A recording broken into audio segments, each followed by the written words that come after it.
মুমিন জীবনে বিপদ যত বেশি, কষ্ট যত বেশি, তার সামনে সফলতা তার চেয়েও বেশি। ঠিক কিনা বলেন? কারণ বিশ্বাসীরা জানে রাত্রি যত গভীর হয়, সুবহে সাদিকের সময় তত আগাতে থাকে। গর্ভবতী নারীর পেটের ব্যথা যত বাড়তে থাকে, ঘরে নতুন মেহমান আগমনের সময় ঘনাতে থাকে। মুমিনদের উপর বিপদ, অত্যাচার, আপদ, পরীক্ষা যত বাড়তে থাকে, কালেমার পতাকা উড্ডয়নের সময় কাছে আসতে থাকে। বিশ্বাসীদের এগুলো হিসাব মিলানো অনেক আগে, এগুলো অনেক আগে হিসাব মিলানো। দুঃখের আধার শেষে সুখের আলো মিটি মিটি হাসে, চিল্লায় বলেন ঠিক কিনা? মুমিনরা বিপদে ভয় পায় না, তারা হতাশ হয় না, সুবহানাল্লাহ, তারা নিরাশ হয় না। বিশ্বাসীরা হাল ছেড়ে দেয় না, তারা ভরসা রাখে একজনের উপর, চিল্লায় বলতে হবে তিনি কে। কারণ মুমিন জানে the grief isn't permanent, the test isn't permanent, the struggle in our life isn't permanent. আমাদের জীবনের দুঃখ, কষ্ট, struggle এগুলো পার্মানেন্ট নয়। After every difficulties there is an ease. সব কষ্টের পরেই একটা সুখ আছে না নাই? রব্বুল আলামিন বলেন ফা ইন্না মাআল উসরি ইউসরা, ইন্না মাআল উসরি ইউসরা। ভয় পেও না, চিন্তা করো না, কষ্টের সাথেই আমি রেখে দিয়েছি স্বস্তি।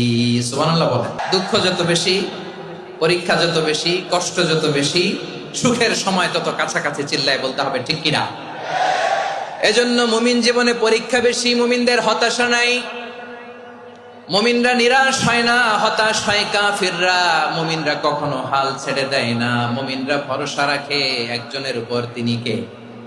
তাহলে আমার প্রিয় পটুয়াখালীবাসী, বিপদ থাকবে, পরীক্ষা থাকবে, এই বিপদ থেকে আমাদেরকে উদ্ধার করবেন একজন, তিনি কে? আমরা শুধু আল্লাহর উপরই ভরসা রাখবো। রাজি আছেন তো? চাইবো একজন সত্তার কাছে, আওয়াজ করে বলুন তিনি কে? একজন সত্তার কাছে চাইবে। বিশ্বনবী উনার চাচাতো ভাই আব্দুল্লাহ ইবনে আব্বাস রাদিয়াল্লাহু তাআলা আনহুকে বললেন, ইয়া আব্দুল্লাহ ইবনে আব্বাস, হে আব্দুল্লাহ ইবনে আব্বাস, ইযা সাআলতা ফাসআলিল্লাহ। ও আব্দুল্লাহ, যখন চাইবা আল্লাহর কাছে চাও। ওয়া ইযা ইসতাআনতা ফাসতাইন বিল্লাহ, যখন সাহায্য চাইবা আল্লাহর কাছে ফরিয়াদ করো। জেনে রেখো আব্দুল্লাহ, ওয়া'লাম আন্নাল উম্মাতা লাউ ইজতামাআত আলা আন ইয়ানফাউকা বিশাইইন লাম ইয়ানফাউকা ইল্লা বিশাইইন ক্বাদ কাতাবাহু আল্লাহু লাক। ও আব্দুল্লাহ, জেনে রেখো, মনে রেখো, গোটা বিশ্বের সবাই মিলে যদি তোমার উপকার করতে চায়, ততটুকুই তারা করতে পারবে যতটুকু আল্লাহ তোমার নসিবে সেটা লিখে রেখেছে।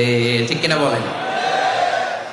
আর যদি গোটা বিশ্বের সবাই মিলে তোমার বিরুদ্ধে কনস্পাইরেসি করে, ষড়যন্ত্র করে, গোটা বিশ্বের সবাই মিলেও যদি তোমার ক্ষতি করতে চায়, ততটুকুই শুধু পারবে যেটা আল্লাহ তোমার জন্য বরাদ্দ রেখেছে।